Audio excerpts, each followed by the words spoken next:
Artillery brigade commander 6 brigade যে রফিক, তার সাথে আমার কন্টিনিউসলি আমি দেখলাম যে কমান্ডার হাঁপাচ্ছে। রফিক কি হয়েছে স্যার, ইয়েতে যাচ্ছে মাইলস্টোনে, একটা brigadier, he just running to save this kids.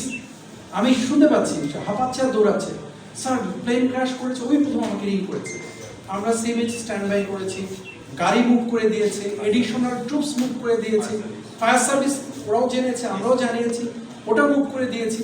দিয়ে গিয়ে কিন্তু আমরা রেস্কিউ অপারেশনটা প্রথম কাজ করেছি। এখন যেটা নিয়ে একটি ডিসাইজ হয়েছে যে পিটিয়েছে টিচারদেরকে, অনেক কথা হয়েছে, লাশ গুম করেছে। আচ্ছা বলেন তো, যার লাশ গুম হয়েছে সেই বাবা মাকে এসে বলবে না যে আমার বাচ্চা খুঁজে পাচ্ছি না? সেটাই বলছি। তো লাশ কেন গুম করতে হবে, মানে হোয়াট ফর? কার লাশ গুম করবো? এই ছোট বাচ্চাদের লাশ? আমাকে বললে আমি করবো, আপনি করবেন? আর কেন লাশ গুম করবো? ওখানে বাচ্চাদের অবস্থা এমন ছিল, কুণ্ডলি পেকে গেছে পুরে, এটা চেনার উপায় নেই, একটা দলা হয়ে আছে। এটা কার বাচ্চা, কে কাকে দেওয়া হবে, কে নিয়ে যাবে বাচ্চাকে, বা কাকেই বা দেওয়া হবে? সো অল টুগেদার পরিস্থিতিটা খুবই মর্মদায়ক ছিল, খুবই পীড়াদায়ক ছিল। এবং ওটা করতে গিয়ে আপনার রেস্কিউটা ইম্পর্টেন্ট ছিল, যত দ্রুত আমরা অ্যাম্বুলেন্সগুলোকে পাঠাতে পারবো, অ্যাম্বুলেন্সগুলোকে বের করতে পারবো। সো এখন আপনি দেখবেন বাংলাদেশে আমাদের খুবই দুঃখজনক, একটা বাচ্চা দৌড়াচ্ছে পোড়া কাপড় নিয়ে, ছোট বাচ্চা, nobody is saving that kid, people are making video, please আপনারা মিডিয়াতে এগুলো নিয়ে কথা বলেন। একটা বাচ্চা পুড়ে মারা যাচ্ছে, তার দিকে কেউ তাকাচ্ছে না, ভিডিও করছে, ফুটেজ কালেক্ট করছে। পানির বোতলের দাম 50 টাকার পানির বোতল 600 টাকা হয়েছে। রিক্সাওয়ালার প্রতি দরদ আছে আমার, যে গরিব মানুষ রিক্সা চালিয়ে জীবন নির্বাহ করে। বাট একইভাবে বলে দিল ওইটা, ওই রিক্সাওয়ালার মনুষ্যত্বটা কোথায়? 100 টাকা আমরা 1000 টাকা বাড়িয়ে দিয়েছে।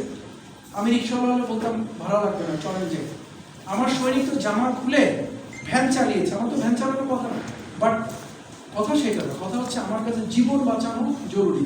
আমি ব্রিগেডিয়ার নাকি সৈনিক নাকি বাচ্চাটা কার, এটা মুখ্য উদ্দেশ্য নয়। বাচ্চাটাকে বাঁচাতে হবে, সেটা জরুরি। এবং এই রেস্কিউ করতে গিয়ে রাস্তা ক্লিয়ার রাখতে হয়েছে, ক্রাউডটাকে ডিসপার্স করতে হয়েছে। কাজ করছে একজন, 100 জন এসে ঘিরে ধরে অবস্ট্রাক্ট করছে। তো ওইখানে কে টিচার, কে গার্ডিয়ান, আর কে ওটাকে দেখার সময় আছে? উই হ্যাভ টু ক্লিয়ার ইট। এবং আমাদের সেনাবাহিনীর প্রধান ওখানে গেছে, সাথে সিনিয়র জেনারেলরা গেছে। শুধু একটা গাড়িকে, সেনাবাহিনীর গাড়ির সাথে 2টা গাড়ি, এটাকে আমরা অ্যালাউ করেছি সাইড দিয়ে। বাকি কোনো সিনিয়র অফিসারের গাড়ি আমরা ঢুকতে দিই। সিনিয়র অফিসারদেরকে বলা হয়েছে স্যার আপনাদেরকে এখানে নেমে যেতে হবে, বিকজ রাস্তা ক্লিয়ার রাখতে হবে। অ্যান্ড দে হ্যাভ ডান ইট। আমার এখানে কোনো কষ্ট নেই, হেঁটে CGS, Chief of General, the second senior of army, he also walked down to that spot. তো আমরা কাউকে ওই যে গার্ডিয়ানকে পিটিয়েছি, টিচারকে, this is not true, this is not true. আমরা ডিসপার্স মবটাকে বা আপনার ক্রাউডটাকে ক্লিয়ার করার, উদ্ধার কাজের জন্য, জীবন বাঁচানোর জন্য, অ্যাম্বুলেন্সটাকে ডাইরেক্ট করার জন্য, নেয়ার জন্য, আনার জন্য, এটা করতে গিয়ে হয়তো কিছুটা ধাক্কাধাক্কি হয়েছে। এটা তো কোনো মানে ডেলিবারেটলি করা হয়নি, উদ্দেশ্যপূর্ণ কিছু ছিল, তো অনেক ছিল।